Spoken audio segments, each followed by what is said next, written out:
card of the year is Jorge Masvidal's Gamebred Boxing. Showtime Pettis versus Roy Jones Jr. here at the fabulous Fiserv Forum. Yes, indeed. Welcome to the Freeview, our free prelims here for Jorge Masvidal's Gamebred Boxing number 4 here from the Fiserv Forum in Milwaukee, Wisconsin. We are here in the Cream City. I'm Cyrus Fees, and we are just getting things started here with our free prelims. I want to welcome everybody here to the setting of what is going to be an incredible night of boxing action from top to bottom. Of course, folks, in the main event, need I say more? It did indeed set the social media world on fire, the combat sports world on fire, when it was announced that Anthony Showtime Pettis would make his debut as a professional boxer against Roy Jones Jr. Yes, indeed. What a night it's going to be as a former UFC champion and Milwaukee's favorite son takes on the great Roy Jones Jr. here in our main event. What a night it's going to be, folks, and of course, we are going to have a great preview for you as well. Now, if you want to be a part of the action 100%, you want to see this incredible main card, well, what you have to do is you have to order this pay-per-view, and there are plenty of ways to make that happen. In-demand pay-per-view for all of our cable and satellite watchers. Then you can pick it up digitally on ppv.com, UFC Fight Pass pay-per-view, and Fight TV if you are outside North or South America. Order it right now. Be a part of history and what is definitely going to be the most exciting boxing event of the year, bar none. And one thing that's so exciting, of course, about this show is that we are going to have such a great night on our Freeview. Let's take a look at some of the fights you're going to see here in our free prelims. We're going to start off with Howell taking on Chris Wingate, a couple of great up-and-comers. Then it is one of Roy Jones Jr.'s prospects, Jangra, taking on Ryan Reber. And then how about a couple of MMA veterans here in Joe Riggs and Marcus Perez. Going to be a fun night of boxing, folks, and that is all 100% free.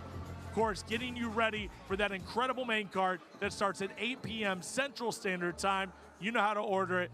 Make sure you are a part of history tonight. Now, of course, not only are you going to get that great main event, but you are going to get a very special main card from top to bottom. Let's go through those fights right now. What you're going to get at 8 p.m. B-Win, Andy Win. The Killer Bee taking on the Crazian. It's truly a win-win situation kicking off our main card. Then it is the Behemoth, the bare knuckle Behemoth. Both men very accomplished in the bare knuckle realm. What happens when they put the gloves on and they throw down? No doubt, they're looking for a knockout tonight. Then the ladies once again grace the squared circle as Pearl Gonzalez once again returns to Gamebred Boxing. This time across from her is going to be Gina Danger Mazzani, a great UFC veteran looking to kickstart her boxing career. And then we get into the blue chip prospects. 12-0 Devin Cushing in super featherweight action, taking on Damian Marciano from Argentina. Luis Feliciano is looking to make his name here in Milwaukee. A lot of fans have walked into the Fiserv Forum looking forward to seeing what he can do. He is 16-0, but across the ring from him is Clarence Booth at 21-7, and this guy has a lot of knockouts on his record. Feliciano and Booth going to be a special fight. But this is what everybody's speaking about. These next 3 fights have literally set it on fire. Jose Aldo, in just his second boxing match, is taking on Jeremy Little Heathen Stevens. That's right, 2023 UFC Hall of Famer Jose Aldo tonight taking on Little Heathen for the second time. Then here it is, 2 Brazilians battling inside that boxing ring. Jacare Souza, we have not seen him in action in the boxing ring. He'll be taking on Vitor Belfort. What a rematch it's going to be. We've seen Vitor. We know what he does. He just got done taking out Evander Holyfield. Can he take out Jacare? And then our main event. Yes, indeed, it's reality. I know it's April 1st. Trust me, I know it's April 1st, but this is no April Fool's joke. This is 8 3-minute rounds of boxing action. Roy Jones Jr. competitively, no exhibition, taking on Anthony Showtime Pettis. That is our main event tonight. Fiserv Forum is the setting, folks, and yes, it is about time to get to business. Well, let's send it down to our incredible commentary team here. Sean Wheelock, Sean Porter, they're ringside. Cyrus, thank you very much. Showtime, Sean. This is a really intriguing card, and this is a really intriguing main event. Roy Jones Jr. versus Anthony Pettis, set for 8 rounds in the cruiserweight division. What is Roy Jones Jr. still doing in the boxing ring? It is what it is. He loves it. He was once upon a time one of the greatest ever to do it, and he still wants to get in there and show that he's got what it takes to be an elite boxer.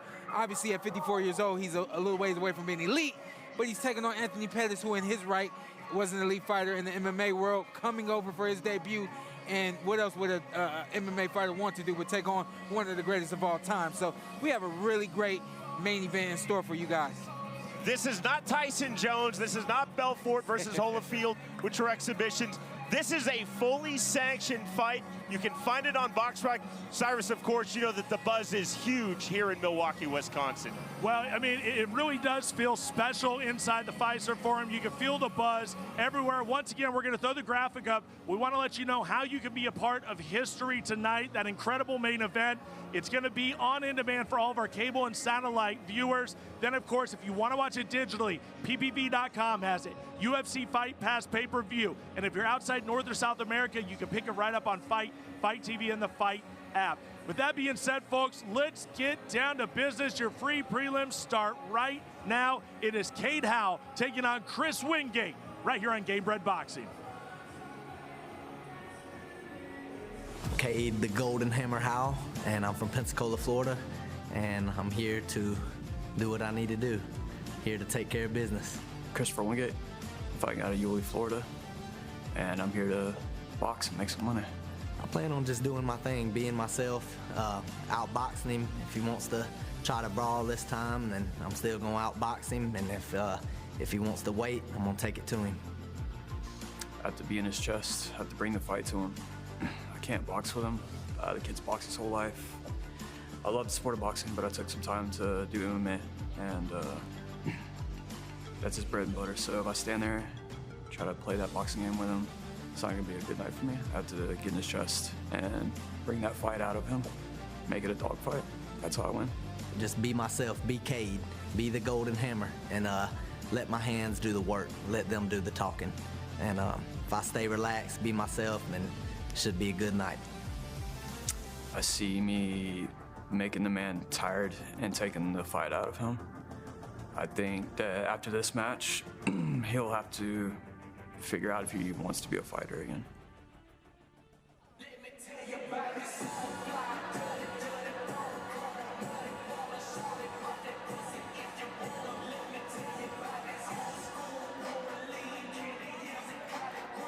Set for this bout here at Fiserv Forum in Milwaukee.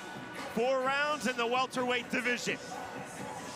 This is pro boxing bout number 2 for Christopher Wingate. He is a veteran of 5 professional MMA bouts. Wingate's pro boxing debut came November of last year against this very opponent, Cade Howell.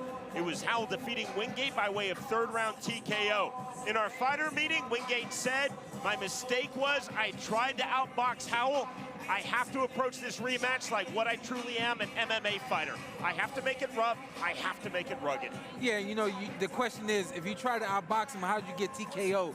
Standing on the outside of those punches is what puts Christopher in line of danger. So he's got to get up on Cade. He's got to rough him up, and that's how he's going to get a different outcome in this fight. Wingate said of Cade Howell, he has a great jab. He's got very good, clean boxing.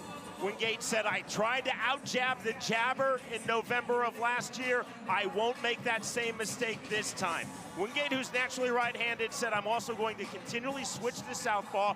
I think that will disrupt the rhythm and the timing of Cade Howell."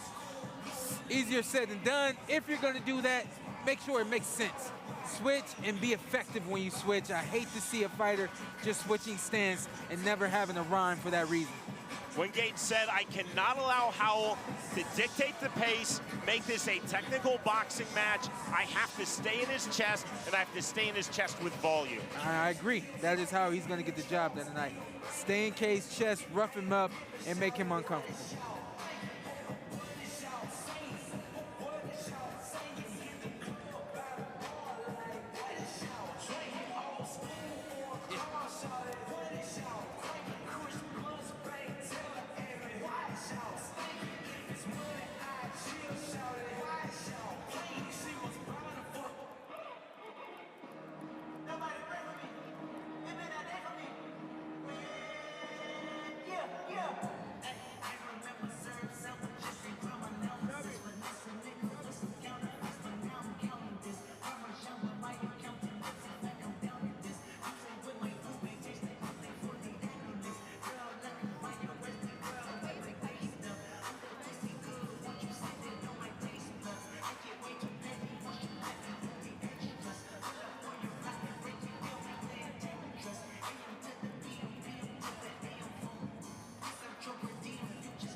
We await the entrance of Cade Howell.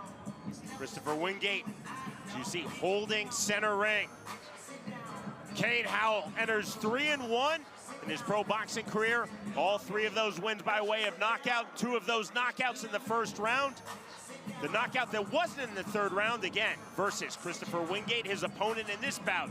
That was in the third round, November of last year. Howell said in that bout, I felt that I completely controlled Wingate with my jab. I will do so again. In our fighter meeting, I asked Howell, is there anything you want to do differently? He said, absolutely not. What worked the first time against Wingate, I believe, will work this time against Wingate. Howell said of Christopher Wingate, I know that he's going to become aggressive when I put him under pressure. I have to be smart. I can't rush in. I gotta say, man, let me talk about the identity of Cade right now. I mean, look at this gear. This is some nice gear. He's gonna go in the ring and he's gonna perform just like he looks right now. He's gonna be flashy, he's gonna be slick. He's gonna try to use his jab, use the entire ring, and make this an easy night for him. That's the best thing he can do.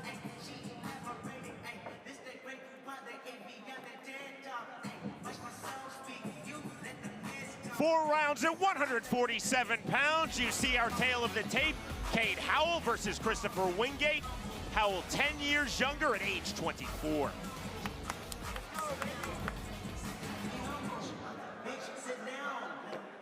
To get this fight started, we send it into the ring with Lupe Contreras. From the Pfizer Forum, Milwaukee, Wisconsin, this is Jorge Masvidal's Gamebred Boxing, proudly presented to you by Monster Energy, Tree 05, and El Recuerdo Mezcal. This bout set for 4 rounds or less in the welterweight division. Our judges scoring at ringside are Robert Echo, Mike Fitzgerald, and John Mariano. At the sound of the bell, the man in charge of the action, referee Benji Estevez. Presenting first, the fighter standing in the blue corner. He enters wearing teal with white trim on the scale. He registered an official 148 pounds. Tonight, he enters the Gamebred boxing ring in search of his first pro victory with a record of 0-1. Hailing out of Jacksonville, Florida, Christopher Wingate. His opponent across the ring in the red corner, wearing purple with gold trim, he weighed in at an official 146 1/4 pounds. Tonight, in his 5th professional bout with an outstanding record of 3 victories, 1 lone defeat, all 3 victories coming by way of KO from Pensacola, Florida, the Golden Hammer, Cade Howell.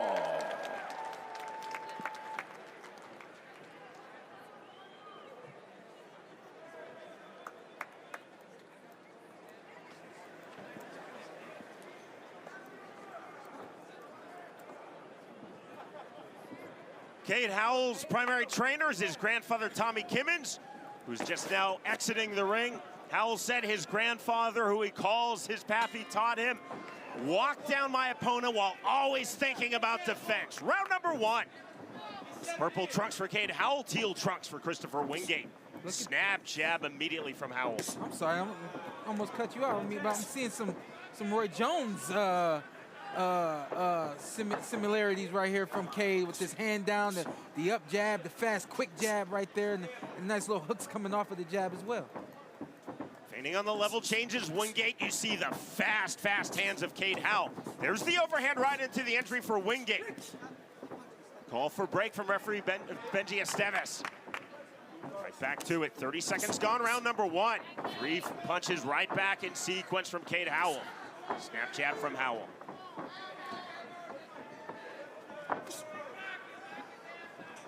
Immediately, Showtime Sean, you see that hand speed of Cade Howell. Absolutely, you see the hand speed, that's classic Roy. You know, the jab coming from the waist is classic Roy. Not everyone can do it right now. Cade proving that he can make that happen, but you wait to see Christopher just start to turn it up. This is only the first round, but as he turns it up, I want to see how Cade reacts to that. Small cut outside of Wingate's right eye. Howell with the right hand. Cross-arm defense now for Wingate. Wingate again said he wants to make this a rugged match in the rematch versus Cade Howell. And only in the first round, it's like, almost like Wingate doesn't know his identity. You know, he wants to be on the outside with the shoulder roll a little bit. Then he said he wanted to be aggressive and attack Cade so that he wouldn't get comfortable, but he's hanging out on the outside too much. Naked right hand on the entry for Wingate. The combination right back from Cade Howell. Big right hand landed right there by Wingate. And then right there, a little headlock, a little rough action right there from Wingate. I like it. 1:10 remaining, round number 1, scheduled for 4 in the welterweight division. Back to the center of the ring. See that open guard for Cade Howell, and that belies his confidence. Snap jab from that open guard from Howell. Overhand right again on the entry from Wingate. I like that right there. I mean, Wingate's taking his time, but when he makes a move, he makes it hard and with a lot of aggression right there. Nice overhand right landed by Wingate. Very much, this is a clean boxing style of Cade Howell and a very traditional MMA striking style from Christopher Wingate. Wingate, you see, throwing the naked right hand, the naked overhand rights, looking for the entry. Clean, straight punches, the up jab from Cade Howell. Nice jabs there from Cade. My concern about Cade is your exit strategy. What is your exit strategy at this point? Against Wingate, you can't pull straight back with your hands down. That's where he can land. Wingate coming forward. That was clever to the body. That landed from Wingate. Howell right back just before the bell. Next stop, round 2.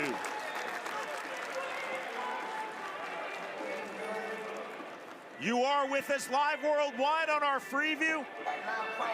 Just over 1 hour, 40 minutes from now, our main card begins from here at Fiserv Forum in Milwaukee, Wisconsin in the United States. The only way to watch worldwide is on pay-per-view. Our main event coming up, scheduled for 8 rounds in the cruiserweight division. Roy Jones Jr. versus Anthony Pettis.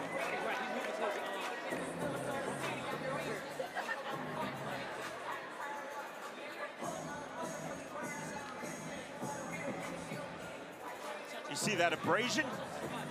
Wingate's face outside of his right eye. That came up so quick. I'm not positive he didn't show up to the ring with that one. That came up so quick, you know what I'm saying? Came up quick. But when you got a guy with fast hands like that, it just, those little abrasions will come up very quickly. Round number 2. A tight striking guard for Wingate. See that fast open guard from Howell. Shades of Roy Jones Jr. indeed for the fighter, just like Roy Jones Jr. himself. Howell from Pensacola, Florida. Right hand. Very nice right hook to the body, but keep in mind, both the guys got to move fast because this is just a 4-round fight. So that first round was definitely a filling out round, a warming up round. Both guys are hot now. This is gonna heat up really quickly. Wingate staying disciplined with that striking guard, walking forward, hands high. Into the pocket comes Wingate. This is the fight that he talked about having. Yeah, both guys got the right idea. Cade, keep doing what you're doing. Keep the fight on the outside, using that jab. I think a little more accuracy and repetitiveness with that jab. More output with the jab. will be good for Cade, and then also for Wingate. I like what he's doing. He's picking his moments when he wants to be really aggressive and assertive, and I think that that's smart from him. Entry on the left hook from Wingate. Showtime, Sean, we talked about that MMA striking style. We're seeing it from Wingate, and he's doing some things effectively. Yeah, he's doing a lot of things effectively, and I think it's because Cade just has not had the right kind of punch output. I like to see double and triple jabs. You throw a double and triple, you don't get hit with the overhand right. That overhand right landed. The entry from Wingate. Separation from Benji Esteves. Right back to it. Howell wide open stance, center ring. There's that snap jab from Howell. The right hand, Howell resetting. That's a little Roy Jones right hand too right there. I don't know if you saw that or not. Roy had a way of throwing that right hand. It was a lead right hand and he leaned into it. Right there is something we saw Roy do, but he did a little better than that with that right hook to the body. Remember, Roy used to throw long right hooks to the body from the outside, and see a lot of that from Cade too. Hell, like just about every professional fighter, boxers, MMA, Muay Thai down the line from Pensacola, Florida, idolize the great Roy Jones Jr. Absolutely. Call for break. There's a left hand on the exit. Soft warning from Benji Esteves to Wingate. Saying, watch that. Break when I say break. Clean exit. Christopher Wingate very much in this fight. Cade Howell, though, showing a lot of flash, a lot of creativity, a lot of technique. Howell now trying to bait in Wingate. Wingate talked about switching stances. Switch there. Wingate's like really mixing it up, and I like it. It's creative, but behind the creativity, what are you doing? And Wingate's just not landing. He's got to land more and punch more. Final seconds, round number 2. Very intriguing fight. Hard feint on the step in from Wingate. Feints from Howell, big right hand from Howell. We move to round 3.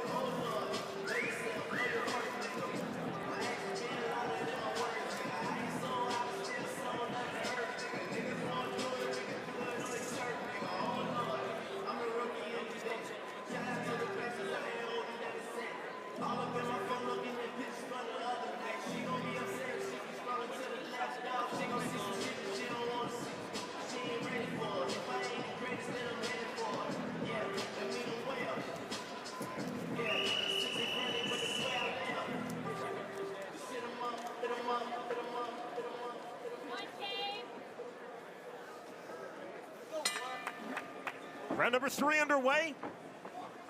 Cade Howell versus Christopher Wingate. Jab from Wingate. 1-1-2 on the overhand.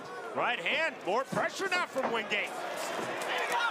Howell trying to fire back. Smile on the face of Cade Howell after that last exchange. I mean, there's a smile there, but that's not the fight you want. And how do you prevent that fight from happening? Get that jab working. Get the 1-2s working and keep stepping around Wingate. Left hook from Howell didn't fully land. Cross-arm defense again from Wingate. Let me be clear. Cade is in control, but what you don't want to do is give your opponent any sense that he can win this fight. If he touches, the more Christopher touches Cade, the more he's going to want to do more. Cade's got to put that, like that right there. Nip it in the bud. Fast punches, the nice little grab right there to stop the action. I like that. 2 quick flurries, 3 punches apiece from Cade Howell. Wingate again coming forward, misses with the lead left hook. Good turn from Howell. That was a nice little lean off the ropes right there and come right with the counter. That was nice. You hear the corner. Corner saying pick it up. I think the corner of Cade, I think they want more offense. And I like to see more offense from Cade Howell. I think that he's got really good offense. He just hasn't shown it all yet. Rangefinder jab from Howell. Howell again. You see trying to bait in Wingate. Hands low, chin out. There's the right hand from Howell.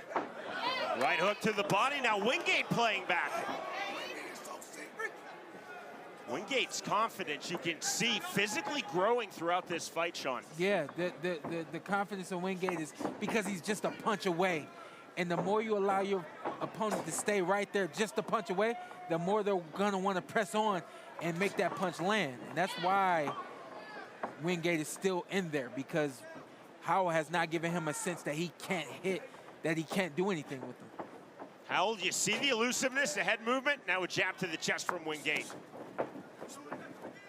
I hear the corner of Howell, they're saying more, stop with the singular, meaning more combinations, not just one punch, but put your foot on the gas pedal and throw more punches.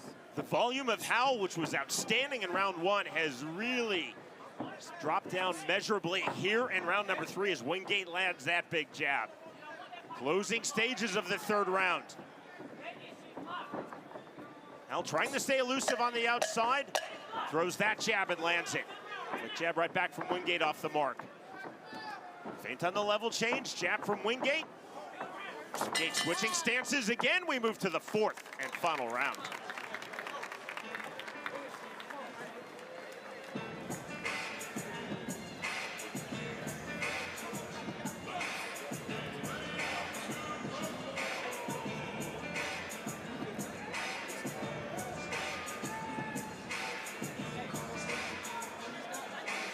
Ladies and gentlemen, here at the Fighter Forum, one more to go. This is the 4th and final round.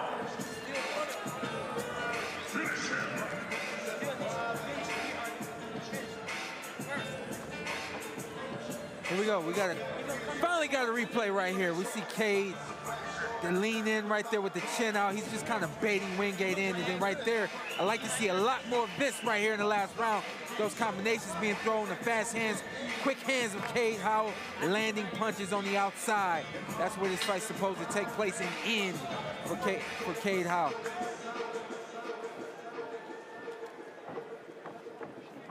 Esteves brings both fighters together, 4th and final round. Slight awkward pause as Esteves looking for them to sportingly touch gloves. Yeah. It eventually happened. He definitely, Christopher came out with a lot of momentum and it was halted very quickly. So let's see what he decides to do, if he's gonna pick that back up. Again, in our fighter meeting, Christopher Wingate said when he fought Cade Howell in Wingate's pro boxing debut November of last year, and Howell TKO'd him in round 3, Wingate said, I tried to make it a boxing match.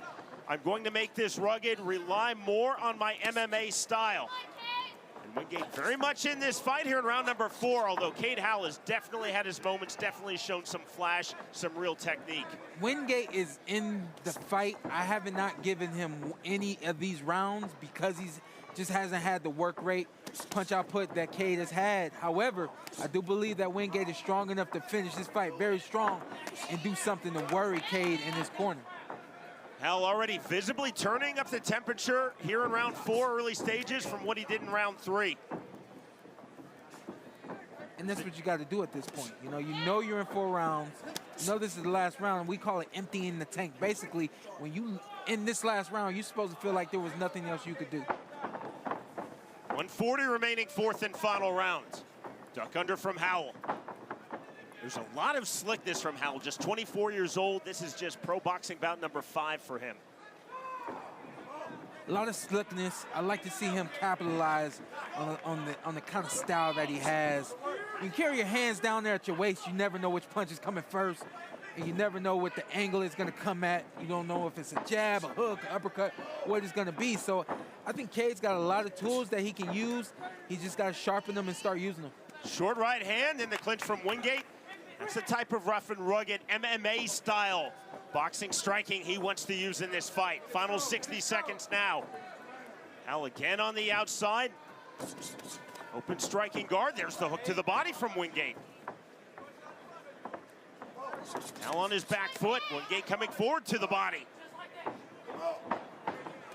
One bad thing about keeping your hands below your waist the way Cade Howell does is they never come up. You'll be on the inside with the guy and the hands just aren't up. You're so used to having them there, like this right here. Esteves gets the break. Slight difficulty, right back to it. Good entry hook from Howell, then the right hand. Jab right back from Wingate. There you go.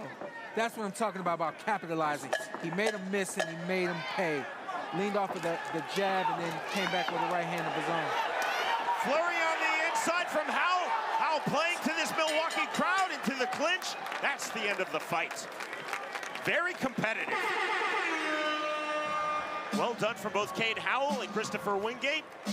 Well done. Easier said than done when you're Christopher Wingate and you said that there were things you wanted to do. You know how and why you lost that first fight. To come back in a rematch and not pull it together and do what you had to do, I think it just was a little easier said than done for him tonight. Cade Howell, on the other hand, nice slick fighter, has a lot to work with, a lot to improve on, and from what I can see, he's got some time to do it.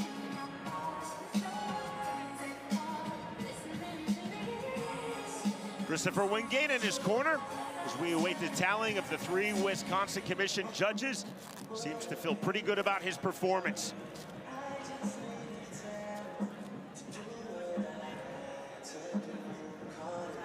Cade Howell had an excellent first round, Sean. Showed a lot of flash. Wingate, though, really willed himself back into this fight. I wouldn't say willed himself back in. He willed himself through the fight. I think that's what I would say. I think that, you know, Christopher Wingate is just a tough guy, and he was never going to go away without a fight. We send it to Lupe Contreras. Gentlemen, after going the distance inside the Gamebred boxing ring, we consult the official scorecard to determine a winner. Judge Echo scores the bout 40-36, and judges Fitzgerald and Mariano scored the bout identically at 39-37. All 3 in favor of the winner by way of unanimous decision. The Golden Hammer, Cade Howell. That is a heck of a ring name, the Golden Hammer. And I'll tell you what, he looks really good. He's only 24 years old, now 4-1. He's got a long way to go, a lot to improve on, a lot to work with. Things are looking good for Cade in this outing right here. And I'll say one more thing.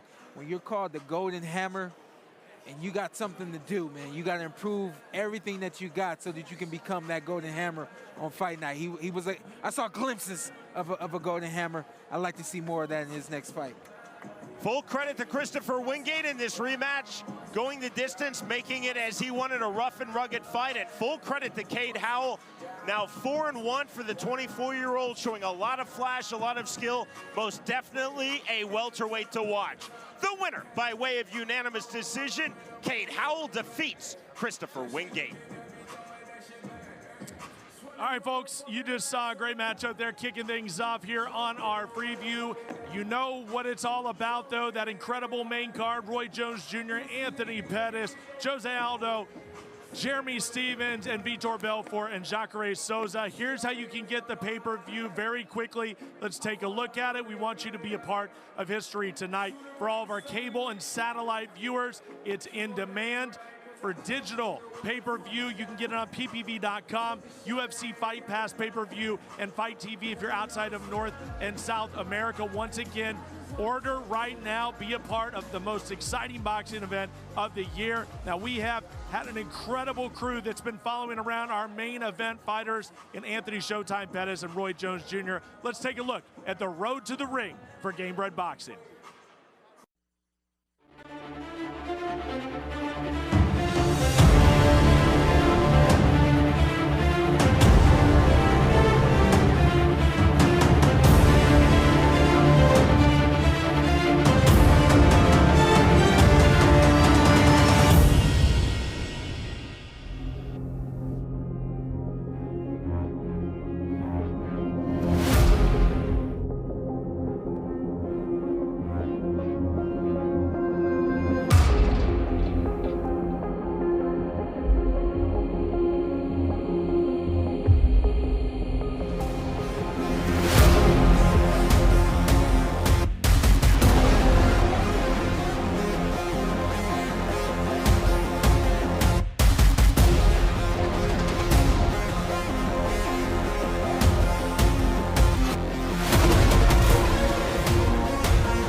Vamos fazer nosso treinamento. Um breve aquecimento, trote, saco, manopla e aparelhos, ok? Depois vamos fazer a escola de boxe. Vamos fazer 5 rounds dirigidos e trabalho técnico-tático no final. Voluntário para o aquecimento? Alisson, puxou. Vamos.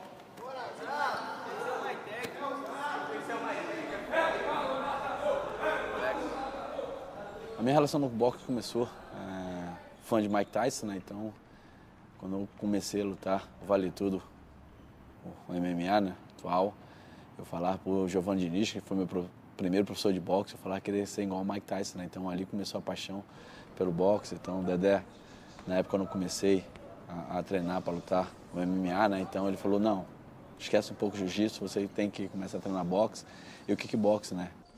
Então, o Giovanni, na época, me colocou para mim fazer competições amadoras, né? Então eu pude me testar na modalidade, né? Mas lógico, voltado muito mais para o MMA.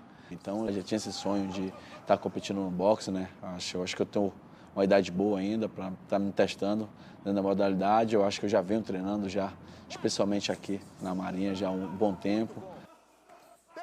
Quando o José Aldo chegou aqui para treinar, ele já tinha um nível bem acentuado no boxe, por todo o seu histórico, né? Atleta de alto rendimento, com todo o treinamento de boxe que ele já fazia para o MMA, já tinha um excelente nível. Porém, com o treinamento integral que ele começou a fazer na nossa equipe, treinando com atletas de alto rendimento, com um planejamento específico para ele e pelas condições que ele tem, né? Ele tem muito talento para o boxe, o crescimento foi acentuado já no primeiro ciclo de 3 meses.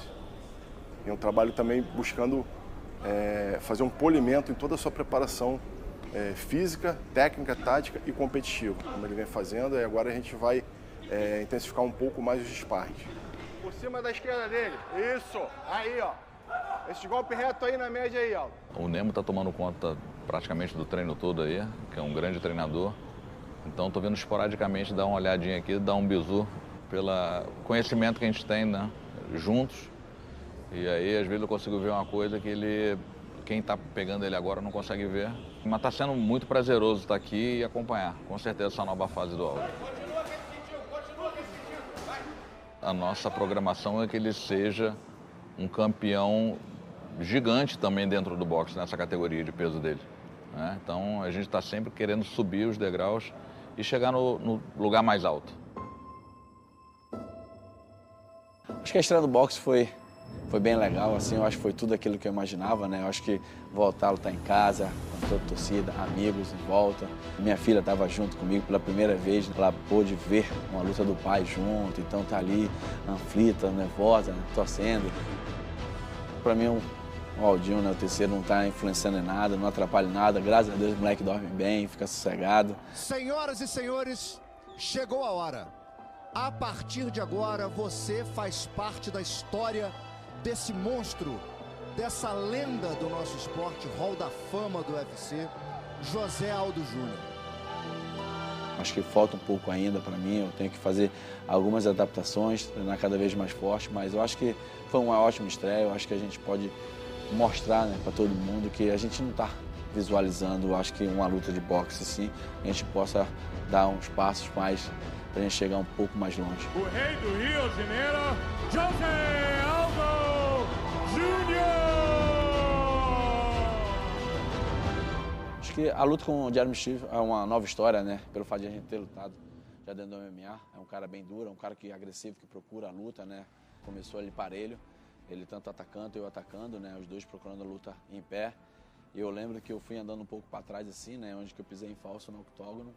E ele achou que eu tinha sentido um golpe, né? Então ele abriu uma sequência de golpe longa e eu encostado na grade, fechadinho, bloqueando ali. E na minha cabeça, eu já sabia, né, que logo depois daquilo ele precisava respirar, né? Ele precisava de um gás novo para, meu irmão, voltar. E eu falei, não, é ali que eu vou pegar ele. Então quando ele acabou a sequência dele, eu já fui para cima, já fui, fintei um jab, joguei um gancho com a direita de falso, onde eu pude conectar uma esquerda na minha cintura dele, onde que ele veio sentir, né? E ali eu caí por cima dele batendo até o juiz interromper a luta. E assim eu venci por nocaute técnico. Acho que agora é uma nova história, né? Acho que é uma nova luta dentro dentro da modalidade que é o boxe, dentro da regra do boxe, né? Eu tenho que mostrar aquilo que eu sempre fui, né? Eu sempre fui um cara atacante, né? Um cara que procura a luta do início ao fim, então não é diferente dentro do boxe, né? O boxe é um esporte de estratégia, é um xadrez, é uma esgrima de punhos, onde você tem que manter o sangue frio e o raciocínio o tempo inteiro. E a gente consegue perceber isso no Zé Aldo. Ele é muito aguerrido, mas muito inteligente na luta. Cara, eu acho que o Aldo vai nocautear de novo, né? A minha dúvida é se vai ser na cabeça ou se vai ser na barriga de novo. Mas a expectativa é muito grande de um novo nocaute.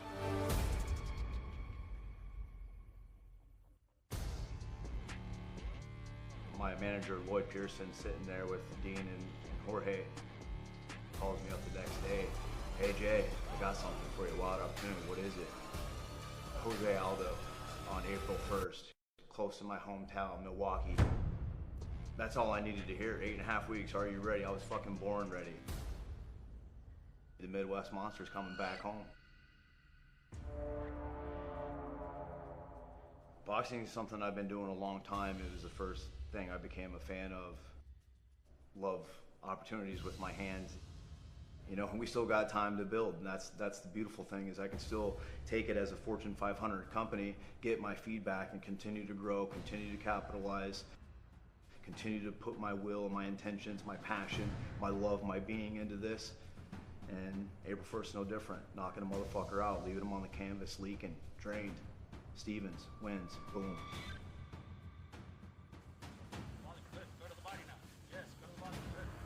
I'm ready. It's all just been built for this grand moment, that comeback, that certainty, that dark work that you do behind the lights when the cameras ain't on. The agony, the pain, the suffering, you know, the grind. It's a beautiful thing. I give this everything in my blood, my being, this opportunity. I'm not scared of failing. I failed and failed and failed, and I keep getting up, knowing that one day it's gonna come through. I'm gonna have that breakthrough moment. I love when people hate on me, they count me out. He's not gonna do it, he's had this and that. Motherfucker, I love that shit.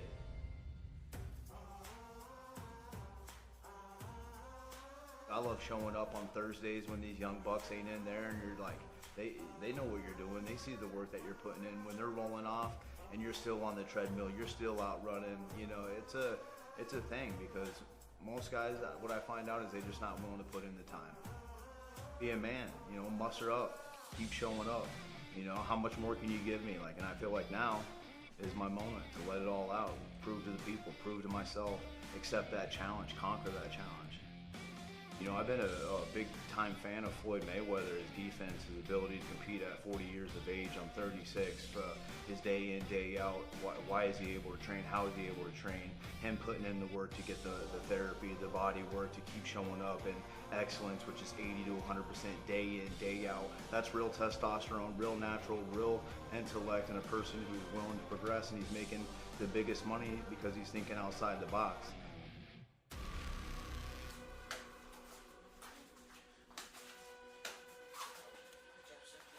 You know, I'm watching Gervonta Davis, you know, the way he loads up on his punches, the way he punches like Mike Tyson. I'm thinking about Mike Tyson when he lets the fucking ego out and he just goes ape shit. That's the cold-hearted nature of this fucking game. Everybody's tuned into this fight. Fuck everybody else on the card. My fight's the only fight that matters. They know it's pure excitement that we're bringing to the table. It's a different fucking breeds in there. You know, so you got older guys, bodies looking soft. Motherfucker, I'm 36. I'm gonna be shredded to the gills, ready to kill a motherfucker. That's what we're bringing to the table. That's why people want to tune in. When you see guys going at it, throwing bombs, throwing heat, giving it their all, that's bringing fucking excitement back to boxing, and that's what we're gonna do.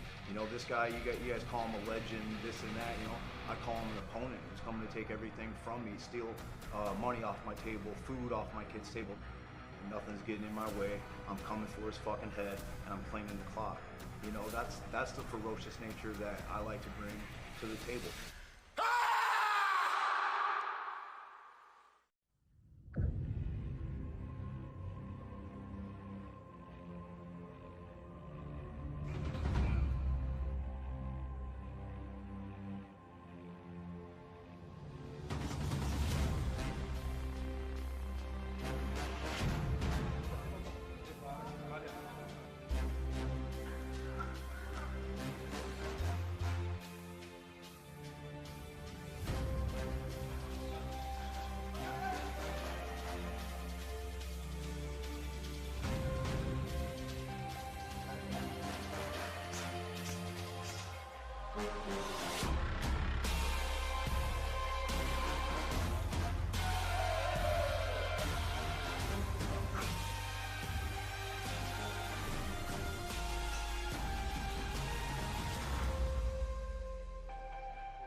dormir demais, vamos nessa.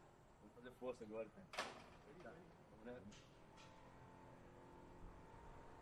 Eu vim justamente pra ficar focado no treino, descanso e treino. Primeira vez que eu fico longe da minha família. Saudade do caramba. Então, eu vou ficar 6 semanas. Eu tô há quase 3 semanas, né? Falta mais 4 semanas até a luta. Eu vou ficar aqui o tempo todo. Acho que mais 6 semanas. Então, é isso. Eu moro em Orlando, mas eu tive a oportunidade de vir aqui pro Rio de Janeiro fazer esse camp. Então, tô fazendo 3 treinos por dia. Eu tô muito bem para essa luta. O Dedé me deu muito suporte, entendeu? Para treinar aqui no CT. O José Aldo também, para me dar suporte, para eu conseguir ir com ele para treinar na Marinha. Quase nocaute o cara. Cara, se ele nocautear, você está surpreso, né? É, surpreso, porque o Ed era um moleque que eu achei que ia nocautear. E a mão dura pra caraca. Falei, caralho, o Ed vai nocautear. Ô, prima, tudo bom, irmão? Fogo, irmão. Eu sempre gostei de treinar boxe. Eu treino boxe há muito tempo. Além de eu amar o boxe, significa a oportunidade de praticar e lutar uma arte que eu não fiz antes, né?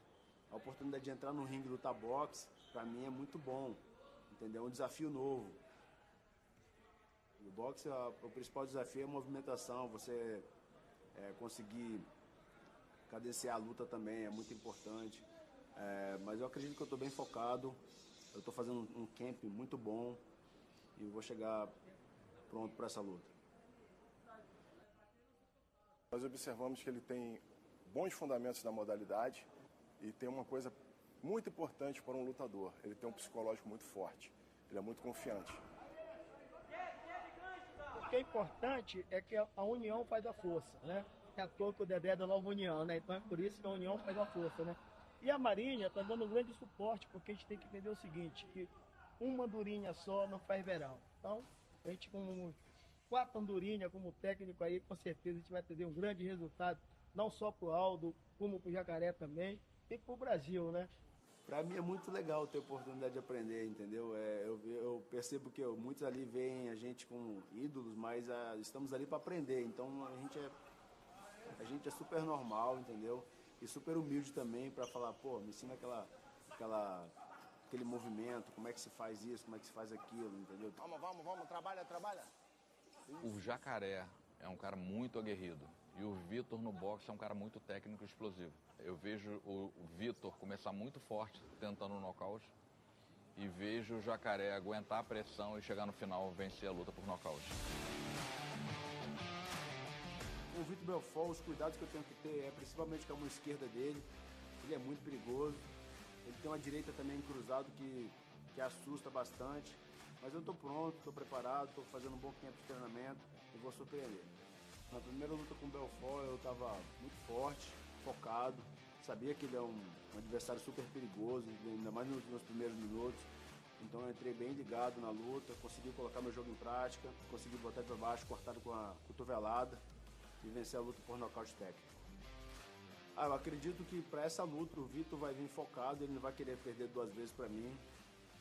Talvez ele ache que possa ser fácil a luta, mas tenho certeza que ele vai se surpreender e vai se surpreender muito.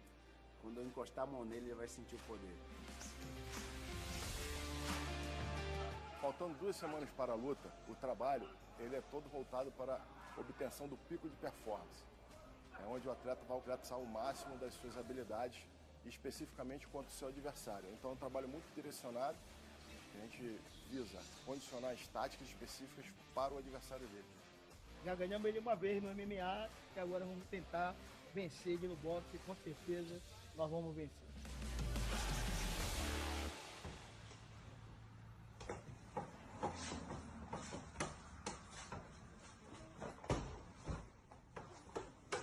Tá longe da família e me motiva, entendeu? Eu tenho que fazer um bom trabalho, não tem como não fazer um bom trabalho. Meu objetivo no boxe é vencer todas as lutas que colocarem na minha frente, fazer um bom evento, lutar bem, colocar meu jogo em prática e bater muito nos meus adversários.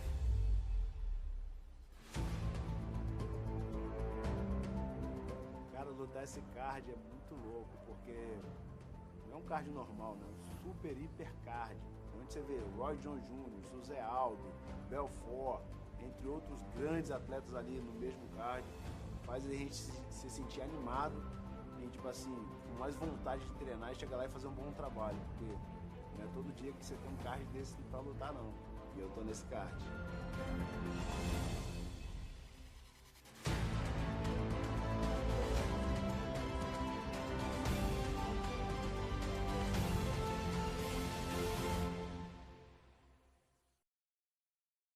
I'm fighting Ronaldo Jacaré. It's a fellow Brazilian, one of the best MMA athletes from Brazil. We fought in UFC before. He beat me, and now we're gonna box. So I'm looking for a great fight, a great rematch. Of course, it's gonna be in a different realm, but it's a great rematch with a great athlete. So the game plan is always be able to take control, and in the boxing, it's just in the MMA, whatever it is, I'm always trying to take charge. So I'm gonna look for putting my punches, my combination in it, and I'm looking for a great victory on April 1st. Get ready because I'm coming full force. All my opponents know, what I bring to the table.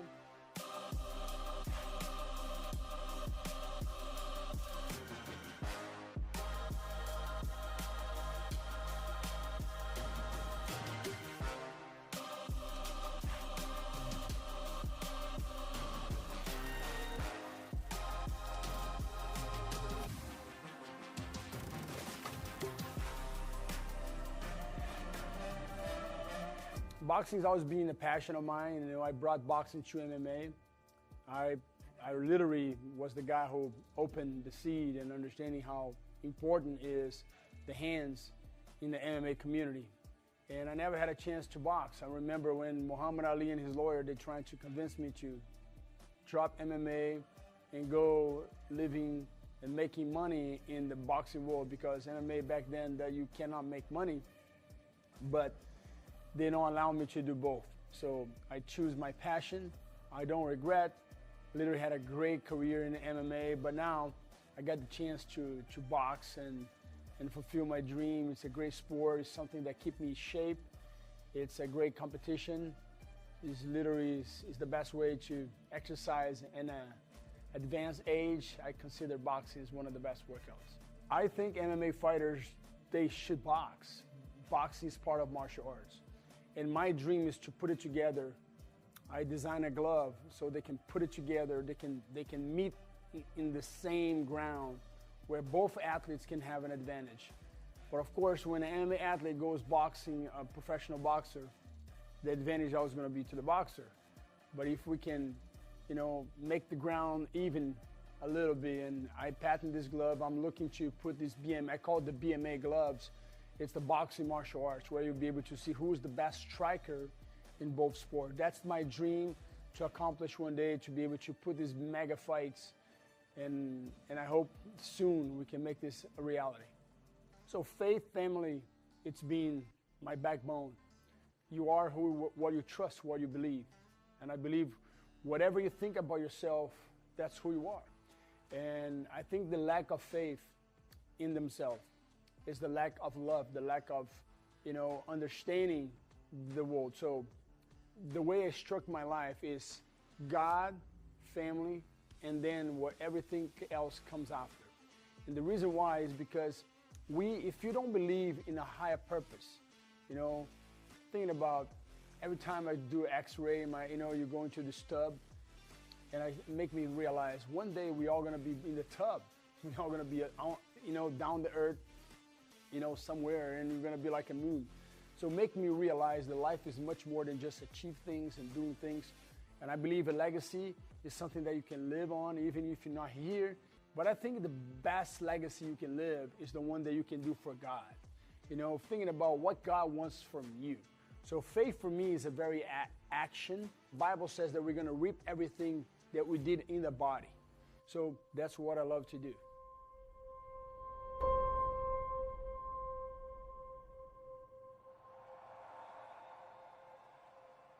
Most boxers I spar tell me, you're the best MMA fighter I sparred in boxing, or I fought in boxing. I've been doing this my whole life. I just never had the opportunity to go, showcase it.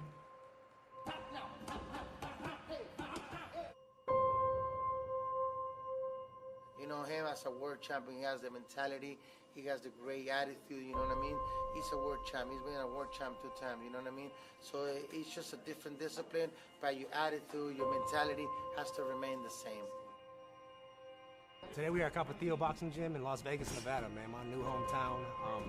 The crazy, the talent that comes through here, man. It's every day it's a war in the gym with top-level talent, so surrounding myself with greatness, man. You know what, the first thing that I see was his work ethic, his discipline. He's willing to learn. That's something that I really love from him, you know? That's why he's a 2-time world champion. The difference of boxing and MMA is the science behind it. You know, MMA, you can get away with a lot of stuff. You know, in boxing, you gotta stay structured, you gotta be disciplined. Whoever breaks discipline first usually loses. You know, you see the guys start breaking posture in the defensive. So my coach basically is putting guys in front of me that try to break me. And going past, 8 rounds, 12 rounds today to feel that burn, because that's what it really is in boxing. It's a marathon. Like, MMA, I think it's like a sprint. Whoever get there first, whoever gets there quick, it's, ref ends it. There's no 8 count, there's no 10 count. You have the opportunity to get back up and redeem yourself. Whereas boxing, they get rocked, they can get back up. And then you got to control your breathing, you got to control your pace. So yeah, feeling that is the hardest part. So I'm actually here to work with Anthony Pettis. He's getting ready for his exhibition match with Roy Jones Jr. on April 1st. I've been working with him for a little bit now, and he's coming along really, really well for not even just for like an MMA guy who's transitioned into boxing, just as a boxer in general. He's doing really well. You kind of get you start to get complacent in certain ways that you do not realize exist because you're used to certain patterns, certain movements. So like he offers a different variety, and overall these make my game better as well.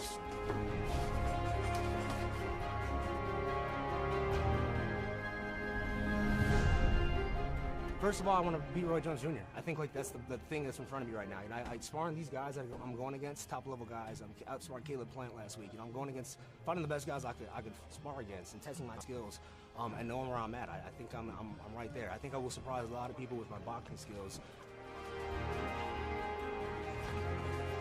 I'm training for Roy Jones Jr.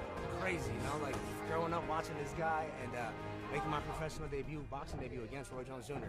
I love that stuff. That stuff right there, gets me excited. And everybody's like, he's 55 years old, but he has 55, 20 years of 30 years of boxing experience. That's you can't find that anywhere. For me to get that experience is just it's a plus. And I know I wanted to transition to boxing before my career is said and done. I've been watching boxing my whole life.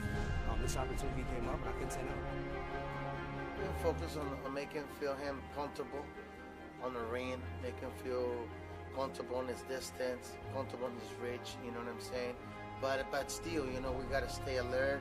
We can't be overconfident, not 1% overconfidence, you know what I mean? Stay sharp, and like I said, just look for the best version of the champion.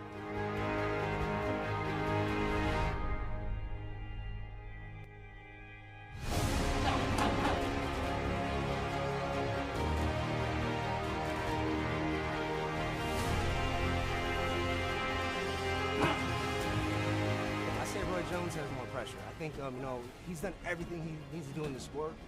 It is in my hometown, but this is a new sport for me. I think we just did the press conference, and he said it. He's like, if I win, I'm supposed to beat Perez. If I lose, he lost to a guy that never boxed before. So a lot of pressure on him, but I feel it too. I feel like I'm in that spot where this opportunity is too big to let go. I can't pass this up and let this slip through my fingers. I gotta go through it and capture this. That's why I went 12 rounds today. I want to push myself.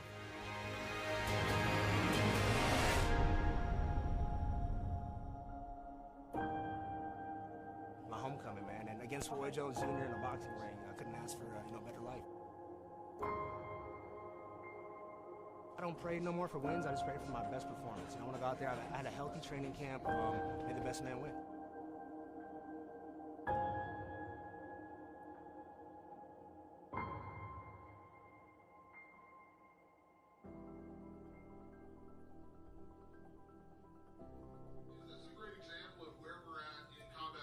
Now, where a guy like yourself, a legend of mixed martial arts, can cross over and have a fight against Roy Jones Jr. because you couldn't have done this if you were still in the Giving these guys, something they want to see like this is I think it's the future. It's entertainment. You can't say no to an opportunity like this because, Roy Jones Jr., a GOAT, one of the greatest of all time. I grew up watching him, and I get to square across, go face him across the ring, man. So it's like one of those challenges that wakes me up every morning, keeps me motivated, and I know he's coming to bring it. He's very innovative in what he does too, because he's done things in that MMA ring that nobody else is going to do. And for me to get the opportunity to face somebody who has that same type of creative mind in their own sport, respect the sport, as I have in boxing, it's like, wait a minute, should you say no to this? And I'm like, I want to say no, but it's Dean, it's Gamebred, it's like, it's Milwaukee. Have you ever fought in Milwaukee before? No. So it's like, the pros, I guess, outweigh the no's. So here we are. Yeah, he was a small weight class, but like you say, he was up to 205 pounds when they talked to him about it. So he's big enough that he know how to handle himself. And I know that he's going to go hard with his boxing because he's facing one of the greats. I do want to thank again all of you for attending. Two of the greatest of all time in their respective sports, Roy Jones Jr. and Anthony Pettis.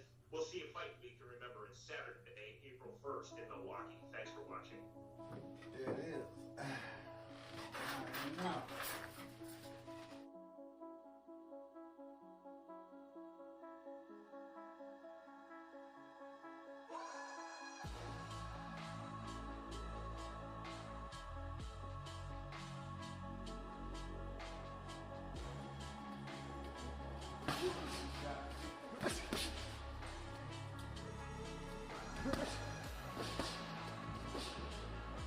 The youngsters, they better put on you.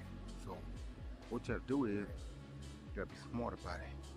You know you ain't as fast as you used to be, you ain't durable as you used to be. You still got a brain, still are pretty fast, and you got more. Take those three, mix them up and cook them right. You come up with scrambled eggs and the other man's brain.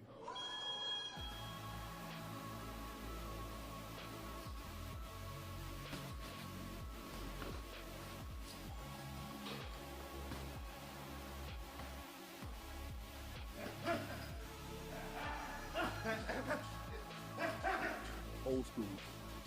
Wartime. Wartime. Put that in. You head that, you get. Yes, sir.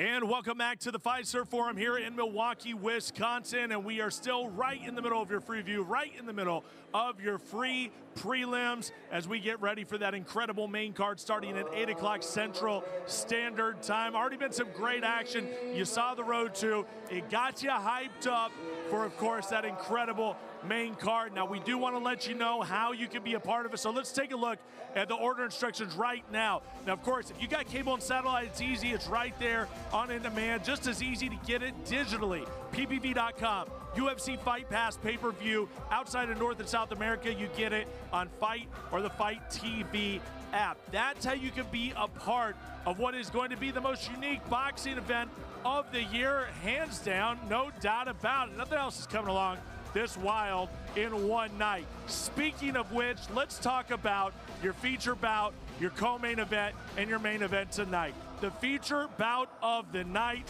it features a UFC Hall of Famer that's being inducted this year in Jose Aldo in just his second boxing matchup. He'll be taking on Jeremy Little Heathen Stevens. This is a rematch from their MMA days. First time out, Aldo won succinctly with the body shot. Isn't going to happen again. Jeremy Stevens is most definitely ready for this opportunity. And then you go to the co-main event. Two Brazilian legends taking each other on. Two former world champions matching up in that boxing ring. Vitor Belfort, the Phenom, former UFC light heavyweight champion, taking on the great Ronald Jacare Souza, of course, former Strikeforce champion. These two, when they collide the first time out, Jacare was able to get the victory. Can Vitor get it tonight? It is his 46th birthday. This would be a heck of a birthday present to get that win back from Jacare. And then, folks, of course, it is the main event. It's the fight that really has set the whole social media world on fire, the combat sports world. It's the fight you didn't know that you had to see. Anthony Showtime Pettis, former UFC lightweight champion, former WEC champion, the pride of Milwaukee, Wisconsin. He is welcoming in to the boxing ring a man that needs no introduction. Multiple weight division, multiple time world champion, considered by many to be one of the greatest of all time. It's Roy Jones Jr. Yes, he's 54 years old, but he's bringing it. This is not an exhibition. This is 100% 8 3-minute rounds, main event boxing. Jones Jr. and Pettis tonight in Milwaukee. Are you going to be a part of it? That is the question. Right now, let's get to our next great bout here on Gamebred Boxing 4 in our free prelims. Let's go down to Sean Wheelock. The numbers for this bout in the lightweight division. 4 rounds, Mandeep Jangra versus Ryan Reber. Jangra from India enters undefeated. This the pro boxing debut for Ryan Reber. To get this bout started, we send it back into the ring with Lupe Contreras. We continue inside the Pfizer Forum, Milwaukee, Wisconsin. This is Jorge Masvidal's Gamebred Boxing, proudly presented to you by Monster Energy, Trio 5, and El Recuerdo Mezcal. This bout set for 4 rounds or less in the lightweight division. Our judges are Mike Fitzgerald, Patrick Morley, and John Mariano. Our referee, Dave Smith. Presenting first, the fighter standing in the blue corner. He enters wearing cheetah print with black trim on the scale. He registered an official 133 3/4 pounds. Tonight, this undefeated bare knuckle fighter enters the big leagues of boxing, making his pro debut inside the Gamebred ring. From St. Petersburg, Florida, Royal Ryan Reber. His opponent across the ring in the red corner, wearing white with gold trim, he weighed in at an official 133 3/4 pounds. As an amateur, he represented his homeland and he captured the silver medal at the 2014 Commonwealth Games. Now, he enters the ring an undefeated pro with 3 victories. 2 of those victories coming by way of KO. From Sirsa, India, Mr. MJ, Mandeep Jangra.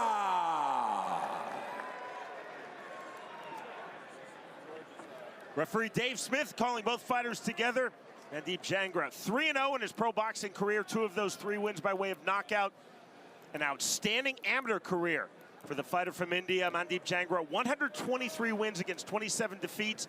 As you just heard Lupe Contreras say in the ring, Jangra representing his home nation, India, their national team, a silver medalist at the 2014 Commonwealth Games. Round number 1. Ryan Reber, 3-0 in bare knuckle, all in the outstanding BKFC promotion. Reber, this is his pro boxing debut. He's had 12 amateur boxing bouts, 2 in AMI MMA, 2 in amateur kickboxing. White trunks for Jangra, yellow and black trunks for Reber. Jab to the body from Mandeep Jangra. Heavy on the feint, Sean, from Jangra. Yeah, Jangra said that he was going to feint a lot, and a lot of posturing right there, back and forth. I like that from Jangra, and I mean, he's got all the experience you need to this point to handle this fight. It's just a matter of what he decides to do and what Reber's response is going to be. That's lead left hook right there from Jangra. Jangra bouncing his step. Hard feint again.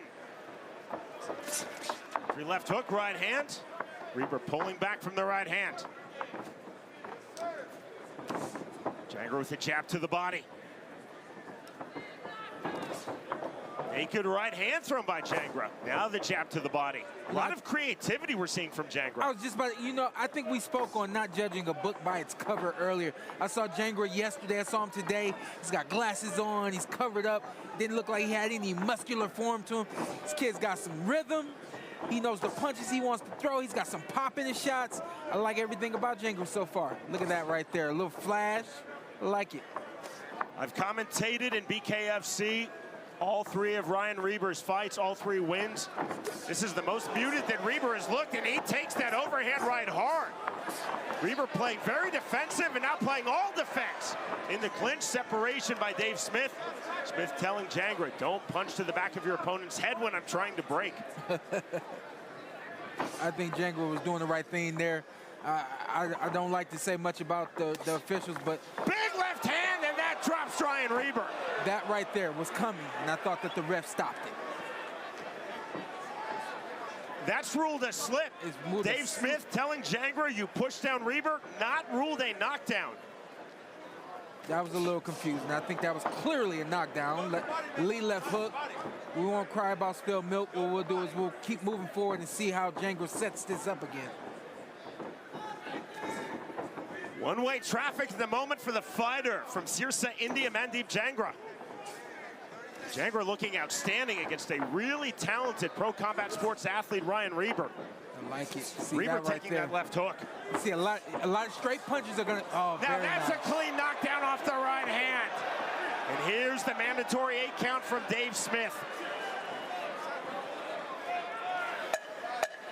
Final seconds. We're under the unified rules of boxing from the ABC here in Wisconsin. You cannot be saved by the bell in any round. Reber is up. There's the bell.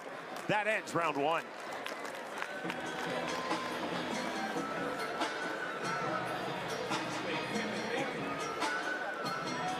There you see the great man himself, Roy Jones Jr., in the corner of his fighter, Mandeep Jangra. I'm concerned about Roy. You see, he's in the ring with some flip-flops on, man. That's just not right. He shouldn't even be out here. And to be out here some flip-flops, that ain't right. Look at this right here. This is not the replay we wanted. That's the replay we needed right there. This is a hook. The hook clearly lands.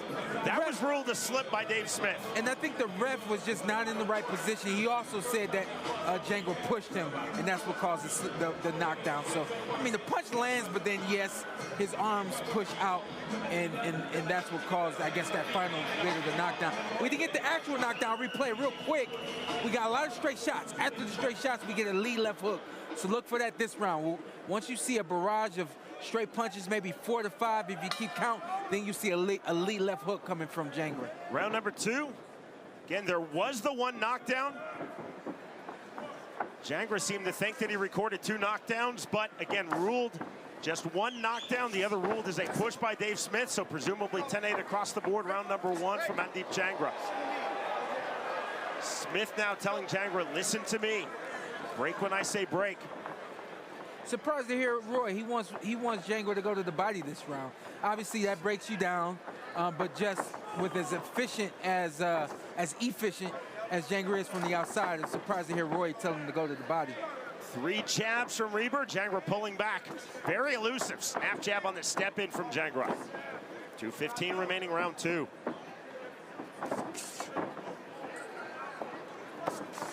Overhand right. Reber pulls that back.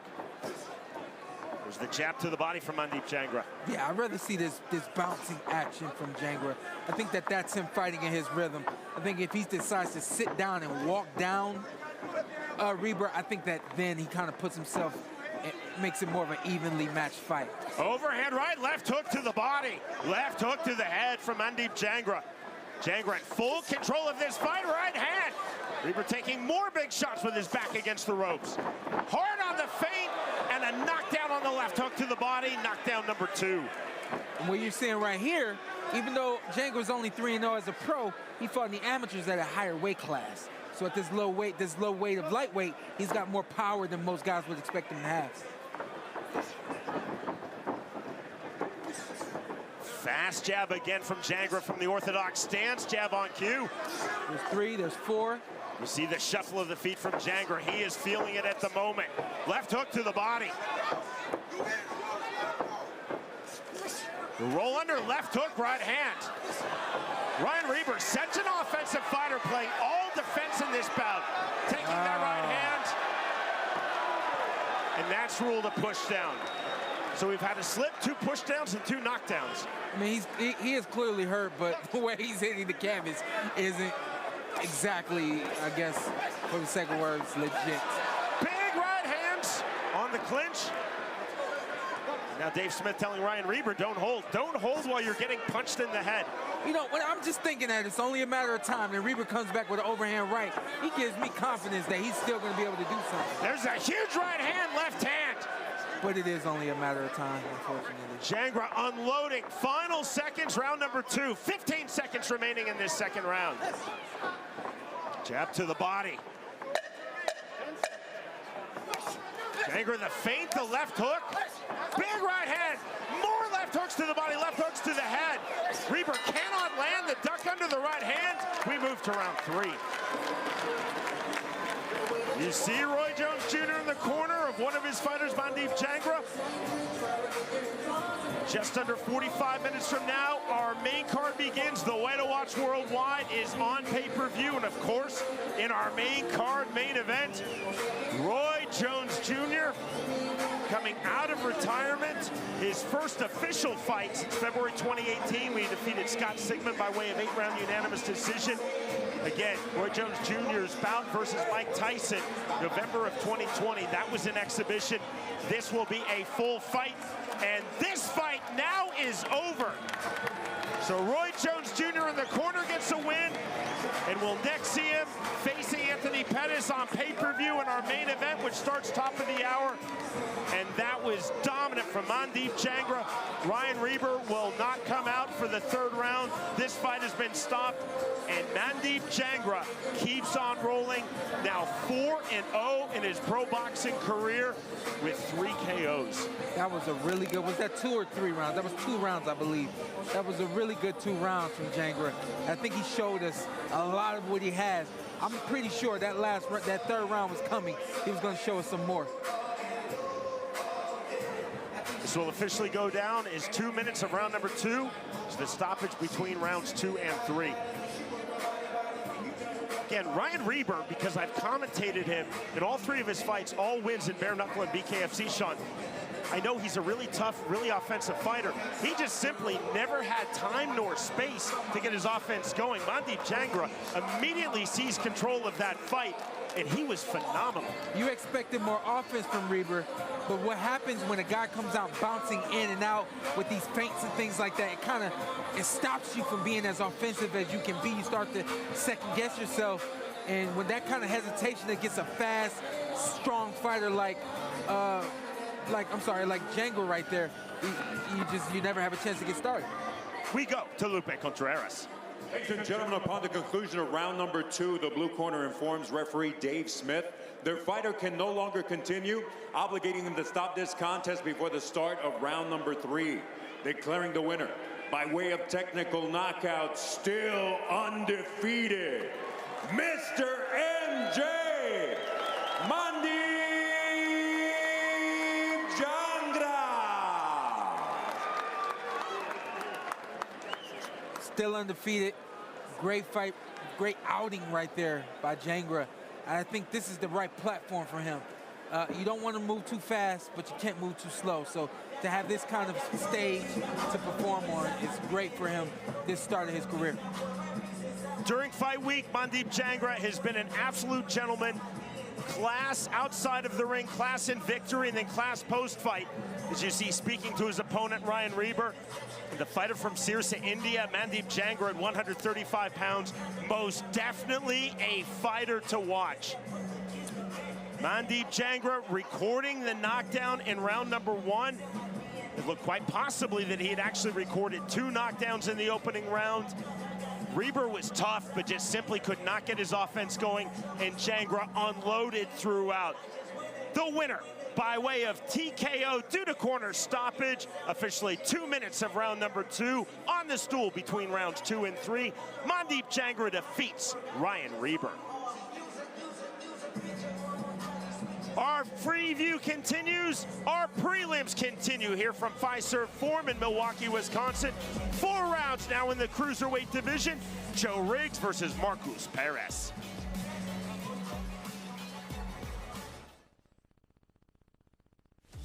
My name is Marcus Perez. I'm from Brazil, São Paulo. Now I live in Coral Springs, Florida.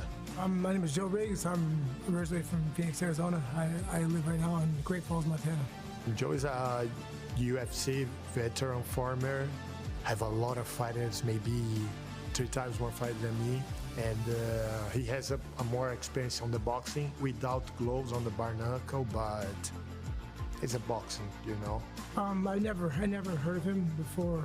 Not to take it away from nobody knows who he is. I just don't really pay attention. I know he's a southpaw. You know, he's a big guy. He looks like he he's got heavy hands, but never I ain't seen before. I will dominate the middle of the ring, and I connect a lot of punches and hurt him. I promise you guys a better performance and a really good my debut pro boxing. I'm kind of leaning towards, you know, this being my last fight. It's you know, who knows? Just thanks for watching me fight over the years. It's been a great career. I loved it. Let's hopefully go off the bang. Rhythm. Two UFC veterans, highly accomplished pro MMA fighters in this cruiserweight bout, set at 200 pounds. Again, we remind you, top of the hour, our main card begins. Just under 40 minutes from now, you can see it live worldwide on pay-per-view. Main eventing, 8 rounds in the cruiserweight division. Roy Jones Jr. versus Anthony Pettis. The fighter from Sao Paulo, Brazil, Marcus Perez. This is his pro boxing debut. Perez, 14-6 in his professional MMA career. 7 of those fights in the UFC. And our fighter, being Perez, said, in MMA, I'm focused on one big punch. In boxing, I'm now focused on my timing. That's a good adjustment that needs to be made. If you know that you got the big punch, it's just a matter of that timing and trying to land it. In boxing, timing is and rhythm very, very important. Perez also said, I want to feel my way smartly into this fight. I don't want to go hard in round number 1. I want to sit back. I want to gauge Joe Riggs. Perez said, I feel I'm going to have much better cardio than Riggs. If Riggs punches himself out while I'm gauging him, the Brazilian Marcus Perez said, so much the better for me. Constant feints, slowly to body shots. Perez said, I feel I will be much faster than Joe Diesel Riggs. Well, you're a little younger than Riggs, and so you should use that to your advantage. That means more speed, be more technical and tactical and intelligent in the ring against Riggs.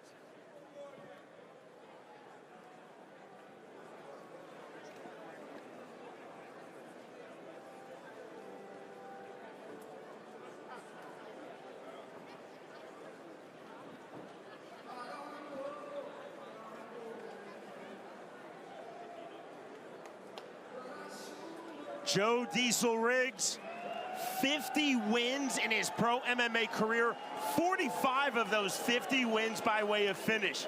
Riggs, in that A-plus level pro MMA career, a dozen fights in the UFC. He's the former WEC 185-pound champion.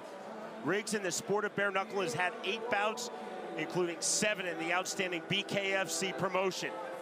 Riggs in our fighter meeting said, I'm going to constantly throw my 1-2s and my 3-2s from the southpaw stance. Riggs said, I feel I can control the tempo of this fight off of my back foot. Sounds like he wants to box. And you got 2 MMA guys getting in the ring to box. I think that this is going to be a really interesting and rugged fight that we're about to see. Joe Riggs, a very considerate, very cerebral fighter, said, I respect Marcus Perez. I have to be aware of his big left hand, but I feel that I'm a much better fighter, a much better boxer than he is. Riggs said, I have to dominate with my lead hand. If I do so, I will definitely win this fight. The numbers for you now. In the cruiserweight division, scheduled for 4 rounds, Joe Diesel Riggs versus Marcus Perez. You see Riggs, 8 years older at age 40. back we go to Lupe Contreras. We continue inside the Pfizer Forum, Milwaukee, Wisconsin. This is Jorge Masvidal's Gamebred Boxing, proudly presented to you by Monster Energy, Trio 5, and El Recuerdo Mezcal. This is our featured prelim set for 4 rounds in the cruiserweight division. Our judges scoring at ringside are John Mariano, Mike Fitzgerald, and Patrick Morley. Our third man in the ring, referee Dave Smith. Introducing first, the fighter standing in the blue corner. He enters wearing white with gray and blue lettering on the scale. He registered an official 199 3/4 pounds. This UFC veteran and former LFA middleweight champion makes the leap into the professional ranks of boxing, debuting inside the Gamebred ring. From Sao Paulo, Brazil, Marcos Maluco Perez. His opposition across the ring in the red corner, wearing green with silver trim on the scale. He weighed in at an official 201/4 pounds.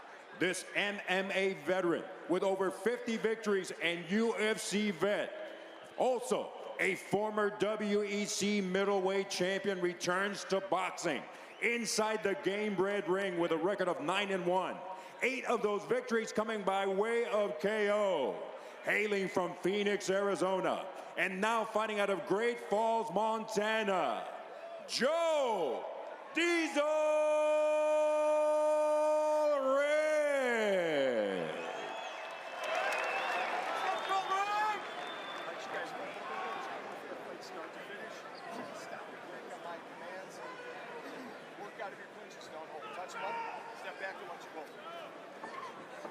Two very respectful fighters, two very talented, powerful fighters. Set for 4 rounds, 200 pounds, sporting touch of gloves, round number 1. Green trunks for Joe Diesel Riggs, white trunks for the Brazilian Marcos Perez. We got two southpaw stance. Yeah, we got 2 southpaws in the ring. How about that? It's a treat for us. I saw that Perez has a 5-inch reach advantage over Riggs. Just so you know, you didn't point that out in the tail of the tape. I'm going to give you tails of the tape from now on, Showtime Sean. Now I'm learning. I'm still learning. I'm learning these guys, you know. Whoa. Overhand left on the entry, Riggs hard to the inside. You see the overhook from Perez, belying his MMA background, slowing things down on that overhook, getting the separation. For referee Dave Smith, left hook, heavy pressure again from Joe Diesel Riggs, again into the clinch. I was gonna say that I thought both guys were boxing really conventionally, and it was a surprise because most times when a boxer is watching 2 MMA guys fight, it's usually a lot of brawling and swinging and missing, and then there it goes from Riggs, some nice overhand lefts that come up just short. Bouncing the step of Perez on the outside. Riggs, you see the heavy feint on the duck under. Riggs hard again to the inside on the turn, into the clinch. Clean break. There you go. Perez has to use that jab. He has to use it more efficiently. Throw it to land it, but also throw it to keep Riggs outside on the end of the shots. Riggs slowly, methodically coming forward. There's the long one, too. Just out of range. Heavy on the clinch from Perez. Who do I talk to about getting a poll started? I don't want to start a poll on Twitter. Are these boxer shorts that Perez is wearing? It is his pro boxing debut. There's the big right hand and left hand from Joe Diesel Riggs. Right hand just misses.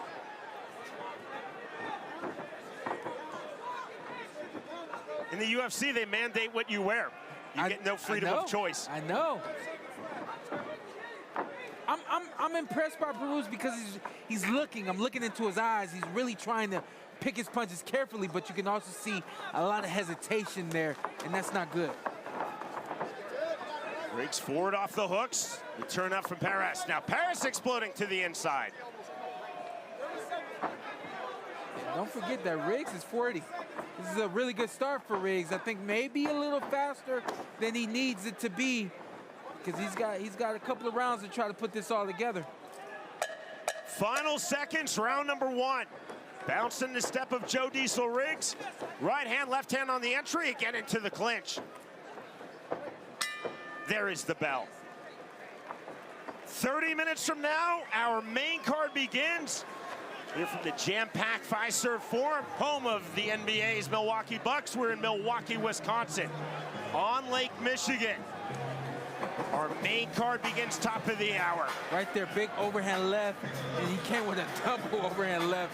That's a combination you don't see often. Look at this, overhand left, and then another right back. I think from the outside, this overhand left right here that Riggs got, that could be a weapon for him through the course of this fight.